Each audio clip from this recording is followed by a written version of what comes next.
La historia del rosario. Primera parte. Su origen y naturaleza. ¿Cómo comenzó?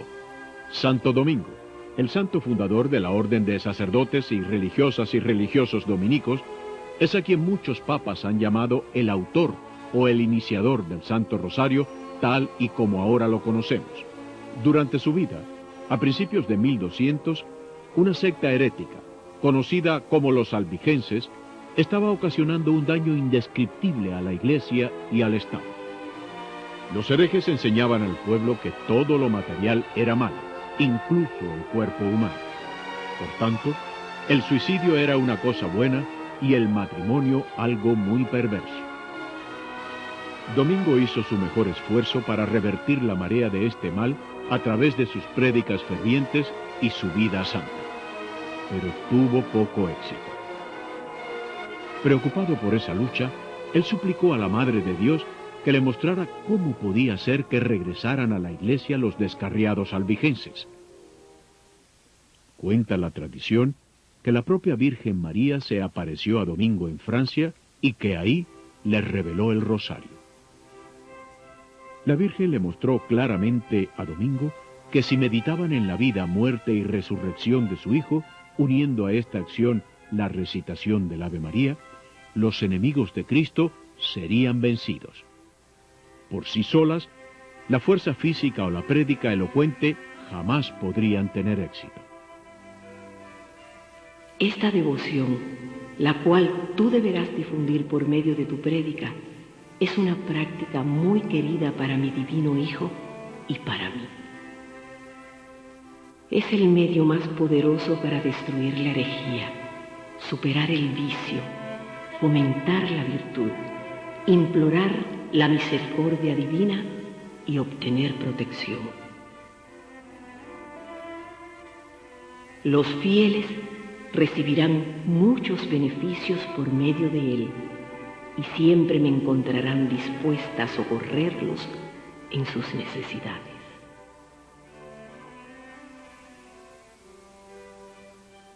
Un simple cordón de cuentas enumeran las Avemarías y Padre Nuestros rezados. Se medita en los misterios de la vida, muerte y resurrección de nuestro Señor. Esta sencilla arma fue utilizada por Domingo, guiado por María, para convertir a miles de herejes. La herejía desapareció y la devoción al rosario se extendió rápidamente en el mundo entero. Históricamente, varios medios para llevar la cuenta de oraciones repetitivas habían sido utilizados mucho tiempo antes de la época de Santo Domingo. Los primeros cristianos solían usar piedrecitas para contar los Padre Nuestros que repetían un cierto número de veces cada día a fin de cumplir alguna promesa que habían hecho.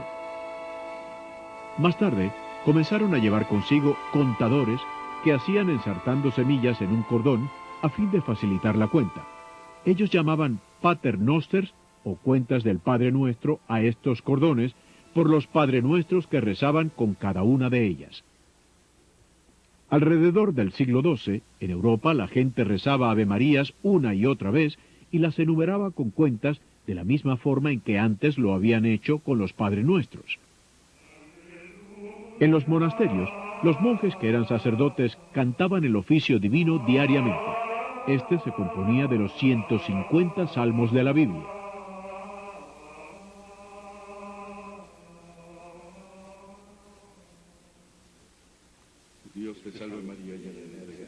Pero otros monjes que no eran sacerdotes y que no sabían leer, así como las personas mayores en casa, solían rezar 150 Ave Marías en lugar de decir los 150 salmos del oficio divino.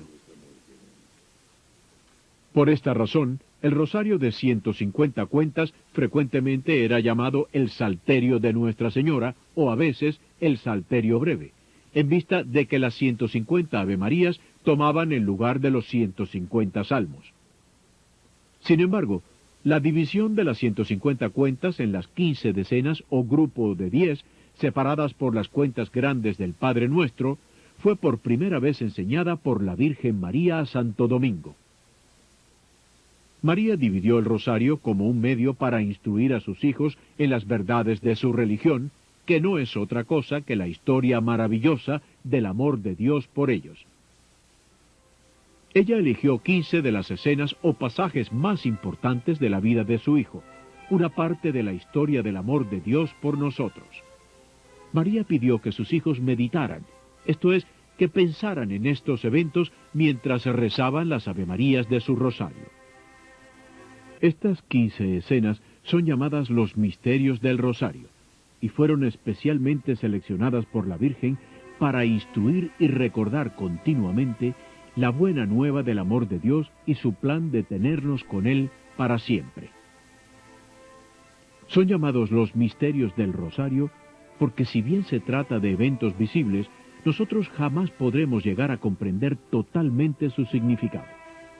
¿Cómo pudo Dios nacer de una mujer? ¿Cómo pudo Dios sufrir y morir? ¿Cómo pudo Dios amarnos tanto? La Virgen María eligió todas estas escenas o misterios porque ella quería que nosotros meditáramos en ellos y los aplicáramos a nuestras propias vidas mientras rezamos su oración favorita, el Santo Rosario, cada día. No obstante, en un campo de concentración nazi, en Alemania, durante la Segunda Guerra Mundial, en cierta ocasión fue armado un precioso rosario a la Virgen María como quizás jamás se haya realizado. Un capellán católico de las Fuerzas Americanas de Liberación cuenta la historia. Cuando liberamos a las mujeres polacas que se encontraban llenas de gozo, sí habían tenido servicios religiosos en el campo de concentración. Yo sabía que los nazis habían arrebatado a todos los prisioneros todos los objetos religiosos. Emocionadas, ellas empujaron al frente a una tímida mujer que las había ayudado muchísimo a todos, y juntas me contaron esta historia. Cuando Olga llegó al campo de concentración, logró esconder su rosario. Ella lo rezaba cada día sola y a veces con los grupos que se reunían secretamente con ella.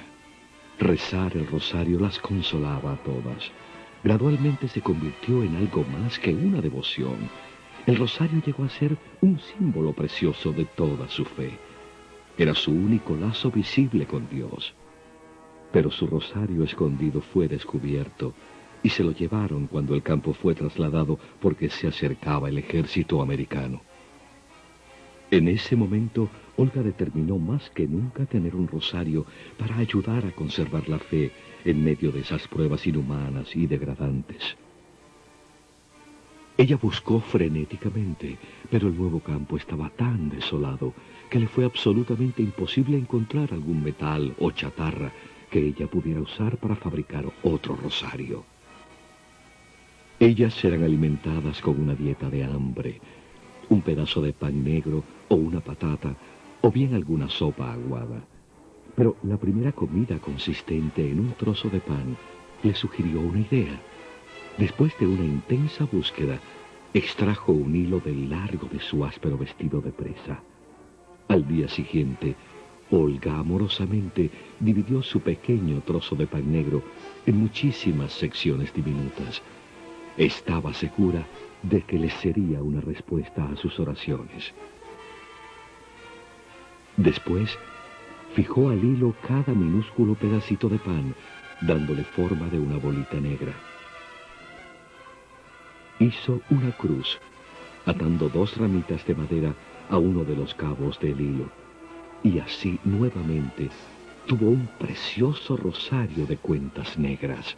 Yo traté de expresarles mi admiración por su maravilloso heroísmo y piedad, pero las palabras no atinaban a salir de mi boca, hasta que ella me dijo: merezco muy poco crédito, Padre. Nuestras oraciones eran necesarias para sobrevivir. Hemos vivido de este rosario. Siempre lo guardaré conmigo. Fue algo maravilloso que tú renunciaras a tu alimento para hacer ese rosario. He comprobado, Padre, que la oración y la esperanza son más necesarias a la vida que el mismo pan. La oración, especialmente el rosario, fue el poder que el Papa Pío V propuso a la Europa del siglo XVI para vencer la herejía y a los infieles. Hoy en día, la violencia, las guerras, la falta de paz, el ansia por el poder y aún el comunismo siguen amenazando los valores morales, la vida cristiana y su cultura. ¿Podrá el mundo materialista preservar la libertad y los derechos del hombre de aquellos que quieren destruirlos? El 13 de mayo de 1917, la Virgen María se apareció en Fátima, Portugal, llevando el rosario en sus manos y abogando por su rezo para evitar mayores males en el mundo. También les dijo que una terrible guerra empezaría si las ofensas a Dios continuaban. Yo vengo a pedirles la consagración de Rusia a mi corazón inmaculado y la comunión en reparación los primeros sábados. Si escuchan mis peticiones, Rusia se convertirá y habrá paz. Si no, ella dispersará sus errores a través del mundo, provocando guerras y persecuciones a la Iglesia. Poco caso se prestó a las peticiones de la Virgen y pronto se olvidaron. Y ya sabemos las consecuencias. El comunismo se propagó considerablemente. Pero la Virgen también había prometido algo muy importante para el género humano. Al final mi corazón inmaculado triunfará. Rusia será convertida y el Santo Padre la consagrará a mí, y un cierto período de paz será dado al mundo. La Virgen María ha cumplido su promesa. En este siglo XX ha habido nuevas apariciones y nuestra Madre Celestial ha insistido en el rezo del rosario como arma para alcanzar la paz. Recientemente, Rusia fue consagrada por el Papa al Corazón Inmaculado de María y el comunismo ha sido desterrado de la antigua Unión Soviética. El mensaje está claro. Nuestro mundo se está destruyendo. Se ha olvidado la existencia de Dios. Hay que responder al llamado de la Virgen. Tenemos que rezar el rosario, cambiar nuestras vidas, fortalecer nuestra fe. El plan de Nuestra Señora de la Paz es grandioso. En el rezo del rosario está la clave. A través de ella se llega al Hijo y por su Hijo a Dios Padre, para con su apoyo y fortaleza poder vivir en un mundo mejor donde reine la paz y el amor.